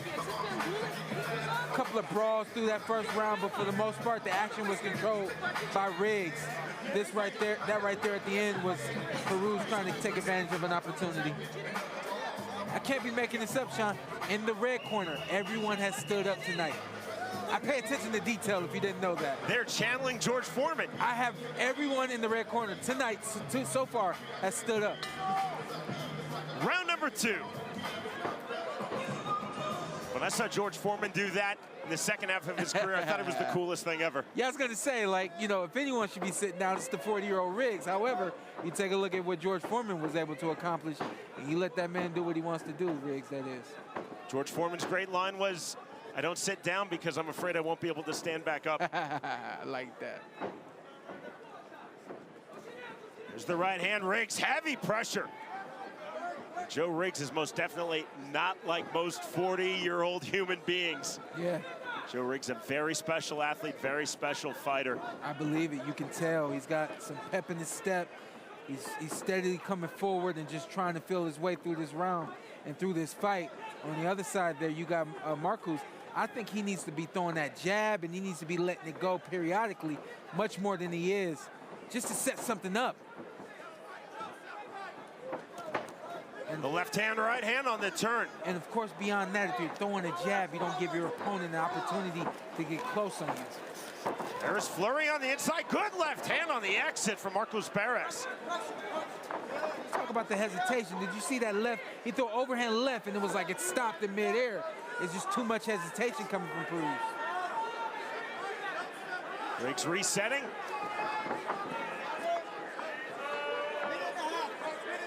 Riggs in our...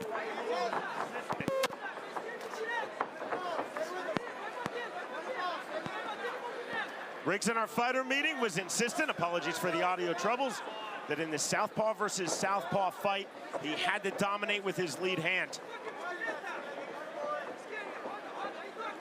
1:10 remaining, round number 2. Yeah, I'm a believer. Any fighter, any MMA, UFC, anything like that. If you want to come into the sport of boxing, the number one thing you need to do is have a good / great lead hand. Heavy clinch from Marcus Perez. Very competitive fight to this point. People don't understand that lead hand is defense, it's offense. It keeps you safe. It gets a guy off of you. It sets up the big shots that you want to land. The jab is the most important punch in boxing.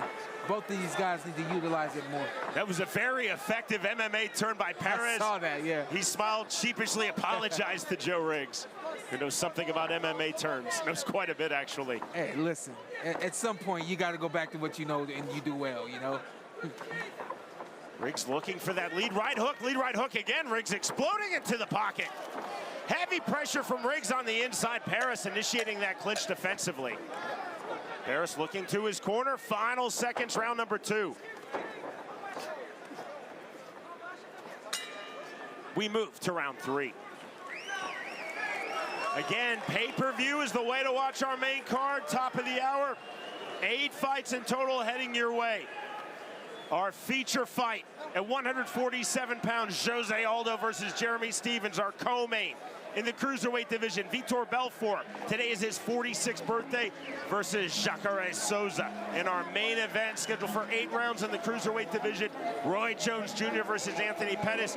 Again, we begin top of the hour worldwide, 25 minutes from now, live and exclusively on pay-per-view.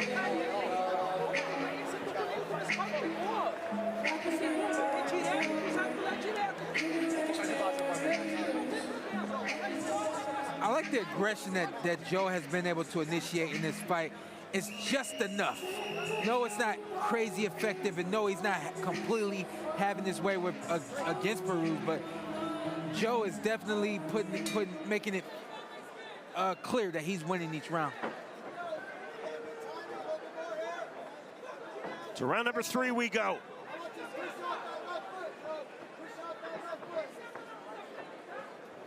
Been very effective. Walk forward pressure from Riggs. A lot of straight 1-2s as Riggs told us he wanted to do. Perez, though, has been fluid in doing things like that, Showtime Sean, turning Riggs in the clinch. Yeah, man, it's nice. I mean, that's something I did. I would like to get on the ropes or in the corners and very quickly tone my opponent. The thing that I did after I toned my opponent was I knew how to initiate the offense and make it work for me. I like to see Marcos. He's been able to turn very well, but what do you do after the turn? A tight striking guard for Perez. Now throwing the right hand, second right hand for the Brazilian Marcos Perez. Riggs back to the inside. Riggs loses his mouthpiece. Looked as though Riggs lost his mouthpiece. Time in. Bit of an awkward start-stop there. Big right hand shots on the inside, and that drops Joe Diesel Riggs. Ankle. Riggs is saying ankle to referee Dave Smith. This fight is over. Joe Riggs beats the count, cannot continue, and the win in his pro boxing debut for Marcos Perez.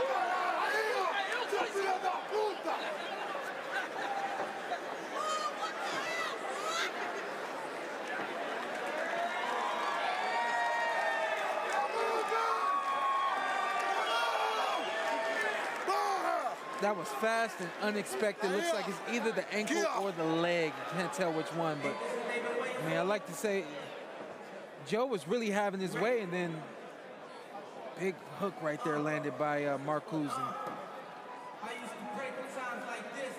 That's what you do. I mean, it was clear that there was something wrong with Joe. I think that I'm going to fault the ref. I think the ref should have made it clear, hey, what's going on? Can you continue?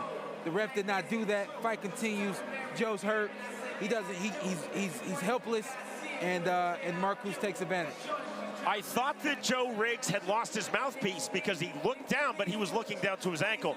Sean, as you know, I was a former, and I say this, low-level professional boxing referee. I tried hard, but those are the facts. A lot of ballrooms and National Guard armories. I should have seen it better. Yeah. Riggs did not lose his mouthpiece as I thought he did. He was looking down because the issue is with his left ankle. Dr. Dave Smith now confirming it was the ankle that rolled. So Riggs trying to get the attention, turning his back.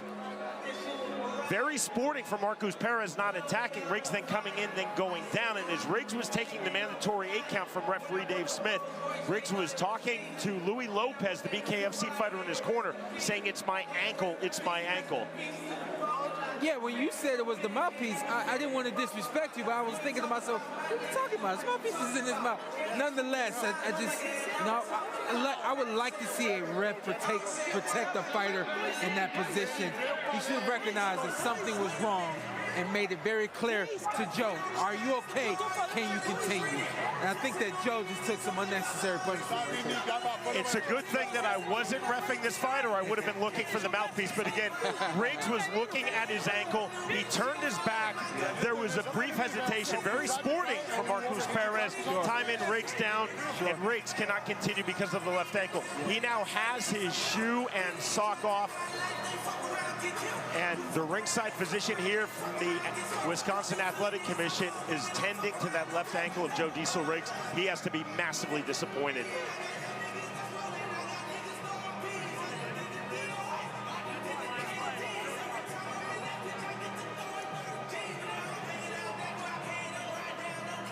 Huge disappointment for Joe Riggs, but elation for Marcos Perez.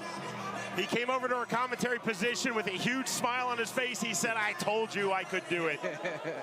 We send it to Lupe Contreras. Ladies and gentlemen, referee Dave Smith determines the the red corner can no longer continue, obligating him to stop this contest with an official time of 1 minute 19 seconds of round number 3. Declaring the winner by way of technical knockout in its pro boxing debut, Marcos Maluco Pettis.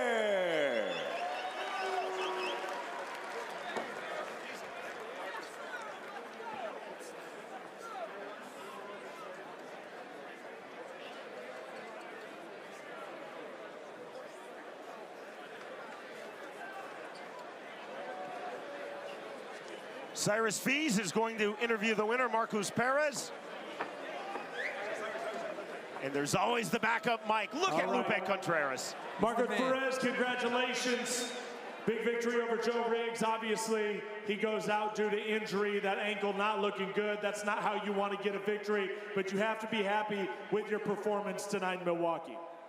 Yeah, thank you guys. Good night, Milwaukee, everyone here. Thank you for coming.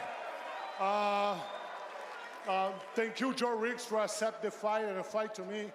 This is not the way that I want to win the fight, you know, but the victory is a victory, you know. So when you are a fighter, you understand how the victory is important for you and your family. So this victory is really important. This is why I'm so happy. But I'm so sad for my opponent. I think he get better, easy, little, faster. And thank you guys. And for my next fight, I know the guys have the next promotion on May 5. I'm ready for that. If you guys want to fight Paul Daly, I'm here. Jake Paul, pay my money, bitch. I smash you on the sparring. I kick your ass, and you don't pay me. Remember that. If you don't want to pay me, fight to me. And thank you so much, my family, my son, Noah, I love you, and my queen. I'm the way back for my house. Just wait me tomorrow. Congratulations, Marcos Perez, ladies and gentlemen.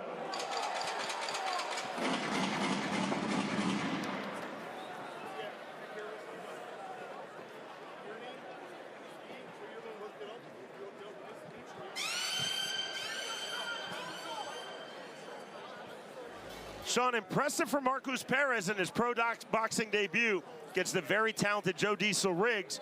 I'm sure Riggs felt that he was winning that fight, but then taken out with that ankle injury. There was no doubt that Joe Riggs was winning that fight. He was controlling the ring, controlling the action, the whole nine. I really do think that in a lot of ways, no disrespect to Marcos, but he got lucky because had that ankle not been hurt, Joe, it looked like he would have continued to move forward doing everything that he was doing. Marcos was very hesitant through the entirety of that fight. Even in the moment that he knocked Joe down, he was hesitant to go after him, you know? So I think moving forward, if there's gonna be a second fight, third fight in the pro ranks as a boxer, Marcos has to improve on his offense and get more confidence.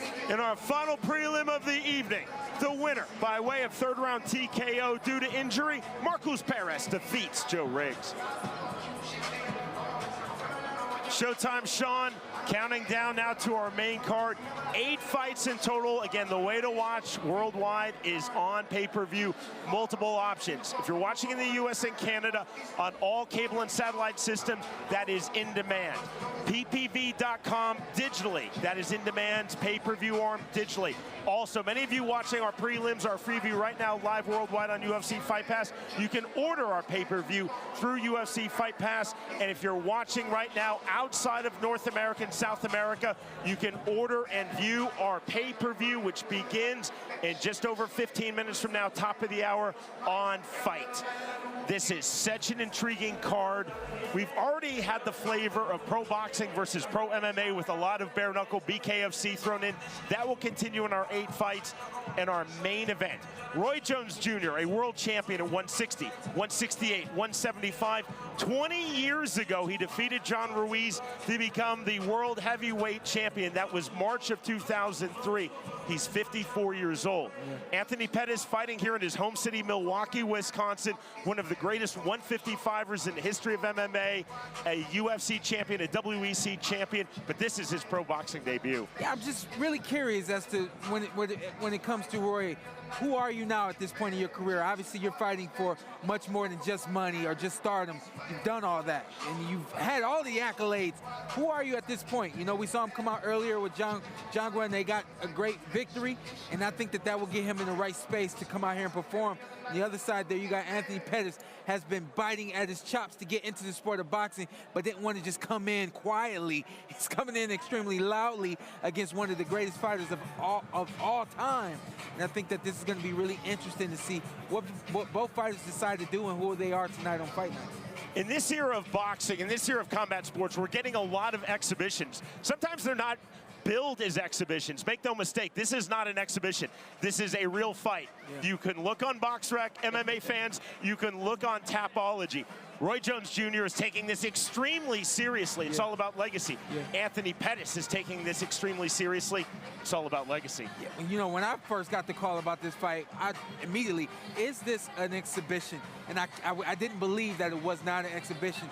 It's not. Both guys are taking this extremely seriously, which means they both have trained extremely hard for this fight, and they're coming in here to knock out, they're coming in here to hurt. Everything that you would expect from a world championship caliber fight, you're gonna get it all right now from Roy Jones and Anthony Showtime Pettis. Showtime, Sean Porter. We're just getting started. We've had our 3 prelims, 8 fights on the main card headed your way. Cyrus, you know the card is absolutely stacked. When on the prelims on our worldwide Freeview, it's Marcus Perez versus Joe Diesel Riggs. That is setting the tempo for the huge talent we have this evening. Well, you said a lot there, Sean, but you're absolutely right. When you take a look at this card and what we're going to get you starting at 8 o'clock Central Standard Time, it's very, very special. So let's go ahead and go through some of the fights you're going to see on that main card, 8 o'clock Central Standard Time on pay-per-view. We're going to open it up. I've been saying, I can't help but to say it. I think any broadcaster would. It's a win-win situation. It's B Win taking on Andy Win. That happens to kick things off. What a great way to kickstart our main card. Then it's going to be Dylan Kleckler taking on Josh Burns. What a matchup. 2 heavyweights, all knockouts, a lot of bare knuckle experience, but they're putting the gloves on and they're looking to end things. That one's going to be a lot of fun. Pearl Gonzalez, the Chi-Town Princess. She is a veteran here at Gamebred Boxing. We know what she's done in her MMA career. Now she stands across the ring from a very formidable opponent in Gina Danger Mazzani. What a matchup that's going to be as the ladies once again grace our squared circle tonight. Then when you really look at boxing prospects, there was a lot of MMA fighters stepping in here tonight, but when you're talking about sheer boxing, it doesn't get much better than 12-0 Devin Cushing, a fighter that's really trying to make his name in this sport right now, and this is the type of fight on the main card of Gamebred Boxing 4 that you got to get it done, taking on Damian Marciano out of Argentina. And we continue with another red-hot blue-chip prospect. Luis Feliciano has a lot of fans in the house, has a lot of hype behind him. 16-0, but he does not have an easy day at the office, folks. It's going to be a tough one when Clarence Booth steps in against Feliciano. Milwaukee is going to be standing up for that one. And then we move into our feature bout, 147 pounds.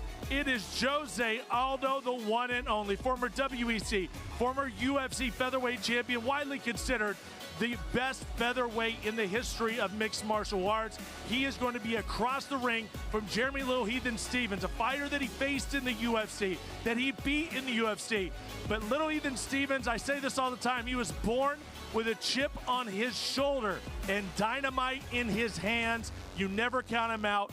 What a matchup, Aldo and Stevens. We move to the co-main event.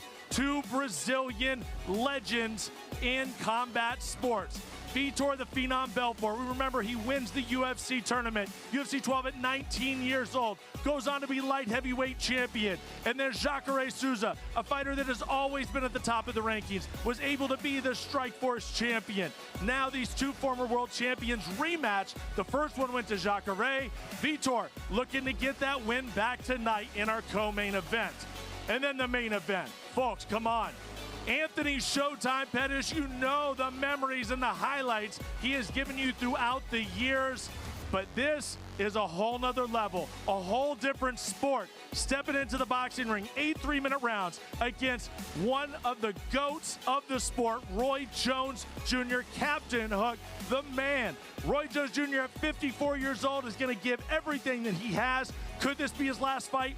We don't know. Very well could be. Jones Jr. and Pettis throwing down tonight. Now, once again, folks, you got to get this on pay-per-view, so we're going to show you exactly how to do that. It's very simple. If you got cable and satellite, it's in demand to make sure you get this pay-per-view. Otherwise, if you want to get it digitally, ppv.com, UFC Fight Pass pay-per-view. And if you're outside of North and South America, that's going to be on Fight TV and the Fight app. You can see the Fiserv Forum. They are ready, willing, and ready to enjoy some incredible fights tonight. They have been awesome already here with the free prelims, and you better believe that once we get this pay-per-view underway, it's going to get electric in here. When Anthony Showtime Pettis makes that walk tonight, it's going to go bananas. And there are folks here that are simply here to see Roy Jones Jr. There are folks here that are simply here to see Jose Aldo, who is just months away from going into the UFC Hall of Fame. I mean, you talk about the names on this card, absolutely incredible, and all the props to everybody with Jorge Masvidal's Gamebred Boxing for making this happen, and we all just get to enjoy it. What a night of boxing is going to be. The most exciting boxing card this year, and it's about to go down. You can see the countdown clock is literally ticking away. Hit that order button, be a part of history. I promise you will not regret it tonight. And with that being said, folks, I'm going to leave you with this. We got a few minutes to go. Plenty of time for you to hit that order button. I'm Cyrus Fees. We'll see you at the top of the hour for Roy Jones Jr., Anthony Pettis, and the rest of this incredible Gamebred boxing card.